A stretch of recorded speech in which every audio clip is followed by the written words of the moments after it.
One of the things that catches my eye on Twitter are photos of the universe. They're beautiful from these satellites they send into deep space. And among all the universe photos, the one that really catches my interest are the black holes. I haven't actually read enough to think or to conclude whether or not they think they're black holes or not, but what they surmise, or at the very least surmise, are black holes. Scientists say that a black hole basically sucks everything into it. Now, even light cannot escape a black hole.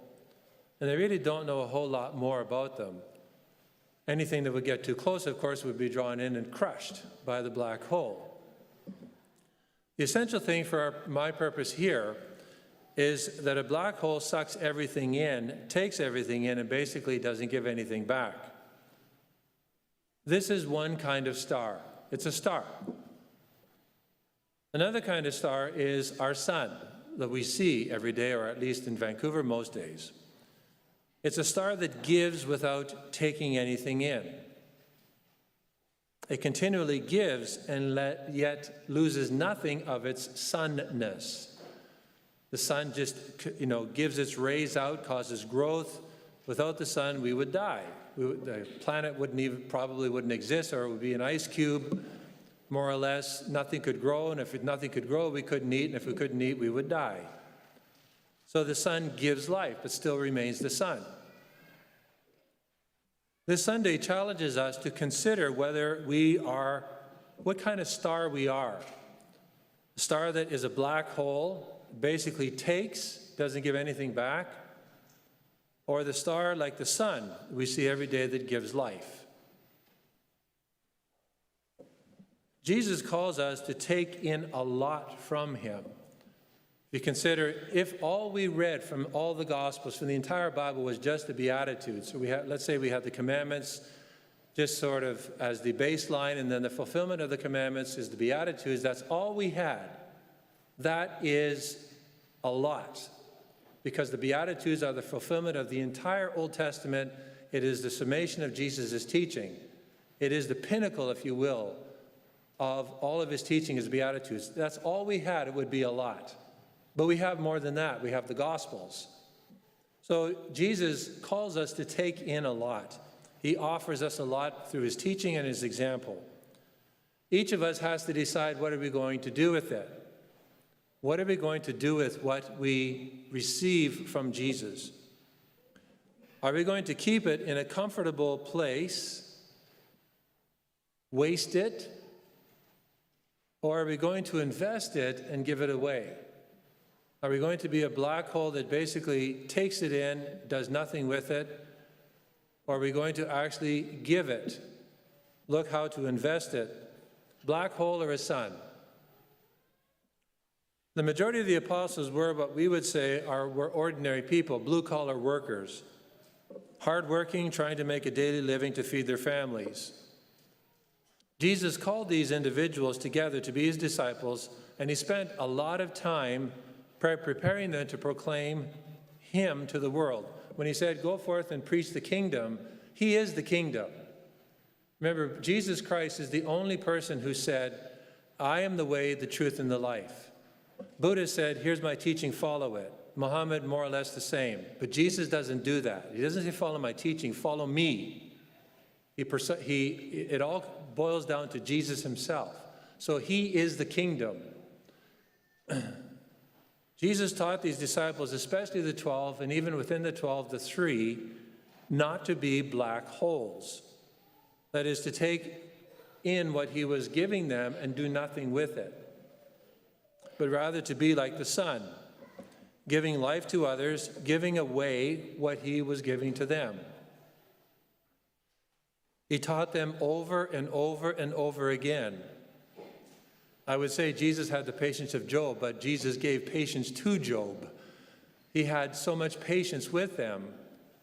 Because, you can imagine if Jesus was like us, he wouldn't have any hair left. He would be pulling his hair out and saying, you just don't get it. You just don't.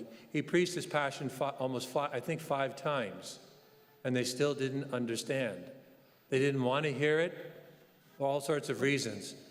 Experts in communication say we need to hear somewhere between 7 and 9 times the same message before it gets through the skull, so to speak, and we say, oh yeah, that's what you said. So that's what the experts say, and Jesus, of course, preceded all the experts. He had to repeat it over and over and over again.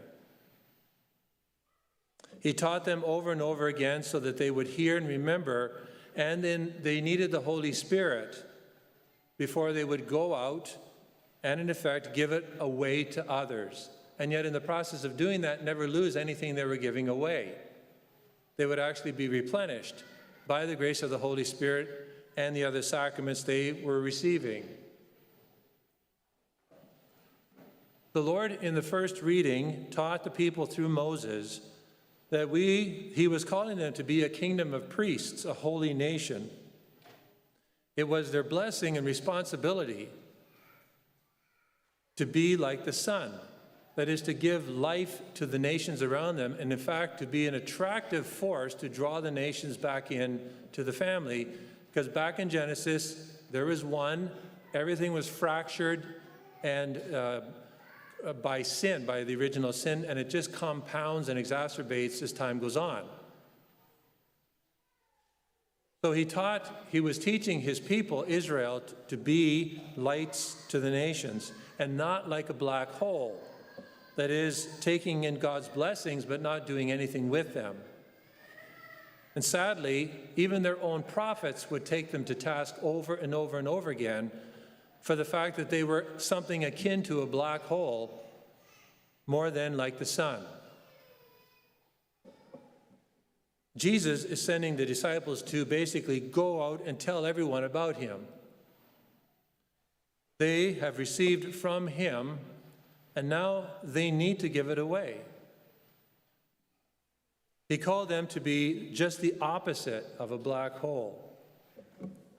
Do not keep it to yourself, but to share it, to give it away.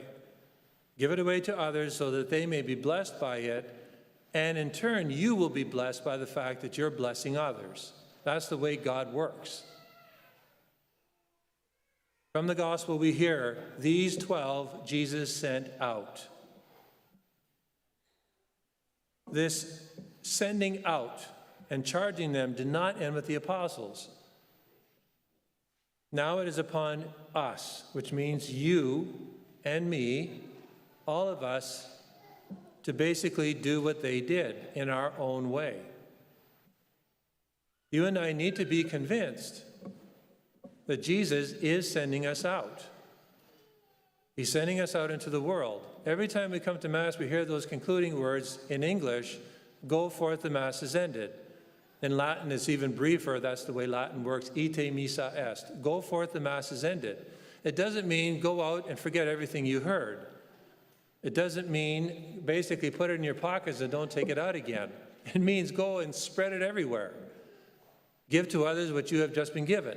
That's what the word means. You're called, you're basically sent out on mission. Every one of us needs to understand that. I in my way, Father Richard in his way, you in your way as members of the lay faithful. Go out. You're now called to go out on mission.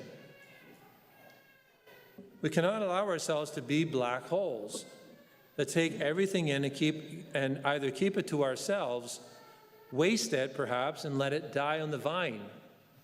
We need to be like the sun that gives life and light to others. How can you be equipped to preach as you go from Mass? It's an important question that each one of us needs to ask ourselves. You don't have to be a priest to do this. Well, actually, you don't have to be a ministerial priest, because every one of the baptized are members of the royal priesthood. So everyone has a priestly soul if you're baptized. There's always a danger of us becoming black holes and basically taking in and never giving back. So we have to challenge ourselves, remind ourselves constantly that we're not succumbing to this. So what can you do to ensure that you, on the one hand, do not become like a black hole, but in fact are like the sun, giving away what you have heard? The good news is that we do not have to leave our diocese, our archdiocese, or parish to do this. But what every one of us is called to do is leave our comfort zone. That's what we need to do, is we need to be willing to leave our comfort zone. We have to leave our own little world where we have our priorities. And our priorities that always seem to win out over Jesus, the time we spend with him in prayer, for example, or we're spending time with him at Mass. Now, I'm talking to people who are at Mass, so why you think, well, I'm talking to people who are at Mass, so why say people that, people don't make time for Jesus at Mass? Because remember, you're ite missa est, you're called to go out on mission and share with others how important it is to actually make Mass a priority. If it's never made a priority, it never will be a priority. And if we're just sort of fitting God in whenever it's convenient, we're completely missing the point. We're like a black hole. If we are going to be a disciple of Jesus and not be a black hole, then we need to actually see Jesus as a priority in our day. What does it look like? Well, here are two examples. There's lots of examples, but I'll just focus on two. Some people, perhaps many, find Mass boring. It's not a surprise. I've heard this many times, and I found Mass boring when I was young. So whether you do or not, ask yourself this question. Because you're going to hear this if you say, well, yeah, you should go to Mass, make Mass a priority in your life. It's boring. Boring. Don't want to go. Boring. Ask yourself this question. Ask yourself this question so you get it inside of you so that you can then share it with others. And you're not being preachy, you're just posing a question. Do I give anything when I go to Mass? Do you give anything when you go to Mass? Or when you go to Mass, do you have the expectation of just getting? I need to get entertainment. I need to get great music. I need to get great sermons. I need to get great reading. I need to get good social connections. All of these things are good. They're actually very good. They're my job to actually facilitate and make sure they happen. It's part of our vision. It's part of the core values. Evangelical hospitality and all that, rooted in tradition, making sure the liturgies are as beautiful and as sacred and solemn as they can be. But is that the primary reason I go to Mass? What if I'm off? Father Richard's off. The choir is not singing great. I'm bored. Because I'm going to, it may be even sort of articulated within me, but my senses are not fulfilled. So why am I going to Mass? The Mass is not primarily a place where we get, although we do get, but it's primarily a place where we are called to give. The purpose of the Mass, the end of the Mass, is basically to worship God, is to worship the Lord. That doesn't depend on me, Father Richard, the choir. It depends on each one of us coming here with the understanding that I go to give God worship, to give him my heart. Hear, O Israel, the Lord is one. You shall love the Lord your God with all your heart, all your mind, all your soul, and all your strength. That is the main purpose of the Mass. And if we come to Mass, I say we, because you can say about us and we can say about you, right? It can go back and forth. Nobody's paying attention. You can't look at your bulletin because we don't hand it out until the end of Mass. But in lots of parishes, they're looking at the bulletin. It's like, would you put your bulletins down, please? Well, you can't do that here. But maybe you're sneaking out the iPhone. What kind of email did I get? We can go back and forth. Or say, no, I come here to worship God. I don't come here to please you. You don't come here to sort of pat me on the back. We can do those things, and that's good. Don't get me wrong here. I'm not trying to be cold. But I come here to worship God and to give him my heart. And you come here to worship God and give him your heart. And if you do this, you will never, ever be bored because it's an encounter of love. God is love. He cannot disappoint us. I can disappoint you, you can disappoint me, but God can never disappoint us. So that's one example. It's a really important one. The second image is after Mass socials. I've said it before, I'm an introvert. After the 11 o'clock Mass, I frequently can't go to after the 9 because I'm talking with people and, doing other things. But after the 11 o'clock Mass, I'm tired and I'm an introvert. I don't want to go to the after Mass social. Surprise! but I go. Because I say to myself, self, go. You got to go. It's your duty. You got to go. It's important that you go because it's not about me. Like, what do I want to do? I want to go lay down, which I don't do, actually. But I want to be quiet. I don't do that, but I feel that way. I really do, many times. But I go because I tell myself, and I don't use these exact words all the time, but I need to be like the sun and not like a black hole. It's not just about me getting something, but about me giving something. And I also try to do what St. John Paul II calls exercising the law of the gift, which means when I strive to give myself to others by presence, doesn't mean I'm some great social person, but I give myself by presence, and others are trying to do that with me, or with us, with each other. Everybody benefits. And you know what? Everybody knew this after COVID. When people were starving for human contact, especially the kids.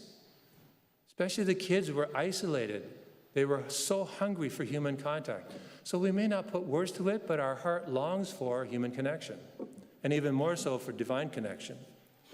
So that law of the gift actually is something that works, and it really does benefit each other. I've frequently been tired when I go, and I'm always an introvert, but I have never once regretted when I've gone to an after-Mass social. And it's not like they're the 4th of July experience. It's just meeting and talking with people, and they're talking with me, and so on and so on. But there's a benefit. So we are in a culture that often promotes a black hole mentality. Just take and keep it, rather than a sun mentality of giving and nourishing others.